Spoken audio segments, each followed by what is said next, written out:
据了解，2名日本人因违反中国法律，被中方主管部门依法拘留。中方已向日方通报了有关个案情况。我们想强调的是，日方应教育提醒在华日本公民和企业遵守中国法律法规。2026年的5月，中国大连2名日本人被中国海关当场带走。不是反间谍罪，不是国家安全，是走私罪。这个字眼才是整件事最恐怖的地方。各位好，欢迎回到我的频道和田先生，我是 Alex。今天这条影片，我要带大家拆解3件事。第一，今年5月，日本商人在大连怎么被捕的？第二，中国在搞什么？这只是正常执法吗？第三，7月1号，一条新法正式实施。这条法不只影响在中国的日本人，还影响香港人、台湾人、海外华人，包括现在正在看这条影片的你。我尽量用最白话的语言把事情讲清楚，因为这件事真的和很多人有关系。先从大连说起，大连是日本企业在中国最集中的地方之一。目前大连有超过1700家日资公司在那里运作，你可以理解成那是日本制造业在中国的心脏之一。今年5月18号，第1名日本国民在大连被捕；5月25号，第2名被捕，他是富士电机的员工。到了6月24号，日本官房长官才正式公开通报这件事。等一下，被捕是5月，通报是6月，中间足足1个月了。这1个月去哪里了？这说明日方在这段时间里一直在尝试外交斡旋，但结果失败了。6月24号，中国外交部发言人郭家坤的回应是什么？他说日本要教育本国国民遵守中国法律，他拒绝承认任何政治动机。富士电机总部的回应也只是说案件仍在进行中，不予置评。但公司内部已经全面收紧商务出差的政策。那么这2个人到底被控告了什么？答案是走私国家禁止出口货物罪。这个罪名对很多人来说可能比较陌生，但这正是今天最值得我们关注的地方。过去我们听到外国人在中国被捕，通常是什么反间谍法、危害国家安全，这些罪名听起来很政治，在外交上也比较好质疑。但这次不同，这次用的是刑事走私罪，这是一个看起来很技术性、中立的罪名。你很难在外交层面说这是政治打压，因为对方可以说你就是违反了我们的海关法律。这个转变非常值得注意。现在要讲这件事的核心，这2名日本人到底做了什么？事情和一种东西有关，稀土永磁铁。你可能听过稀土这个词，简单说，稀土是制造高科技产品的关键材料，电动车、武器、机器人、精密仪器都需要稀土。中国控制了全球大部分的稀土供应，这就是中国在这场地缘博弈中手上最重要的一张牌。问题是中国对稀土出口有严格管制，你要出口某些高性能磁铁必须申请许可证，而这个许可证中国可以因为政治原因拖延甚至不批。那日本企业怎么办？长期以来，一些企业采用了一个变通方法，把磁铁放进一个临时的机器框架或外壳里，让它看起来像一个普通工业零件，然后用一个不受管制的报关代码过关。到了日本之后，再把磁铁拆出来投入生产线。这个方法在业界存在了很多年，有人说这是灰色地带操作，有人说这是企业保护供应链的自救手段，但现在中国直接把这个定性为走私。更严重的是，中国不只是罚公司，而是直接抓人。设计这个方案的员工个人被刑事拘捕。根据中国刑法第151条，这是走私国家禁止出口货物罪。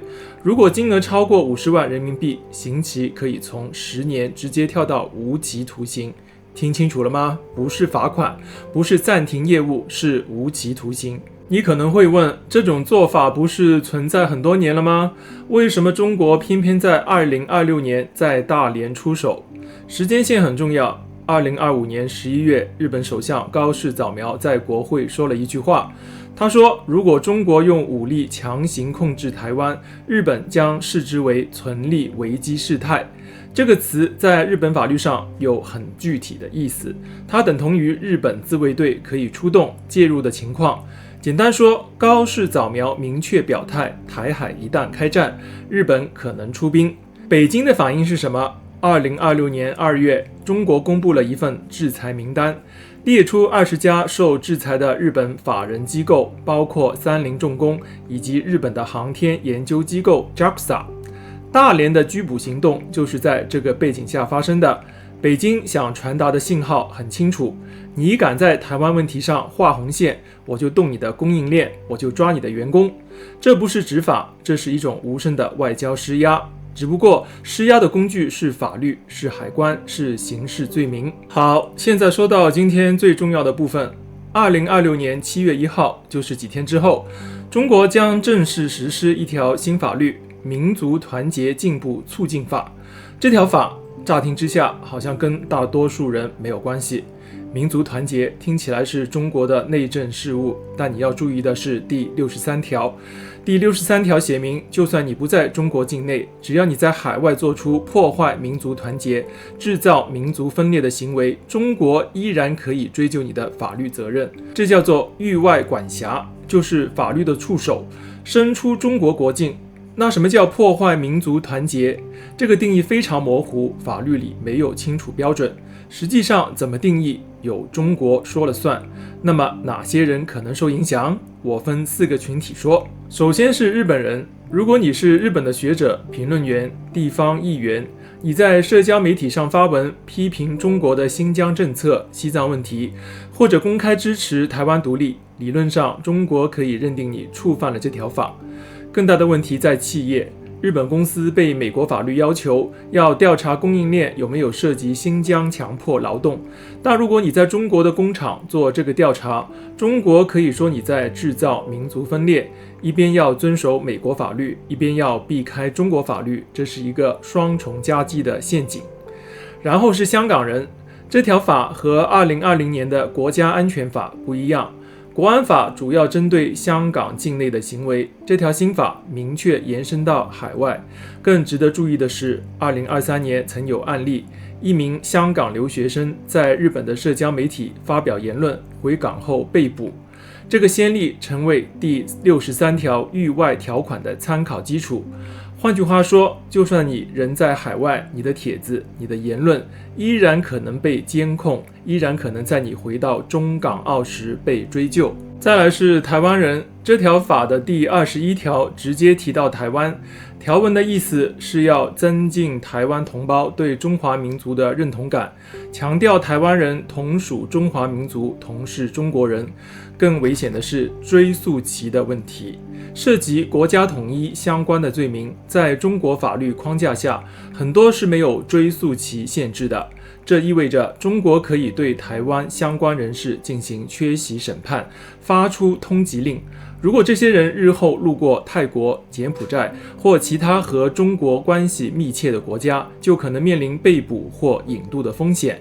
最后是海外华人，如果你是海外的华人，你在网上讨论新疆、香港、西藏、台湾，你参与相关的社区活动，你捐款给某些倡议团体，理论上这条法的射程也覆盖你，执行力度会有多强，目前还不确定，但寒蝉效应已经开始了，很多人会因为不确定什么言论算犯法而选择沉默，这或许才是这条法最大的目的。最后总结一下今天的内容，2026年5月，在大连发生的这2宗日本商人被捕的案件，加上在7月1号实施的民族团体进步促进法，这2件事放在一起看，你就能看到一个清楚的趋势：法律的边界正在被用来换一种方式施压。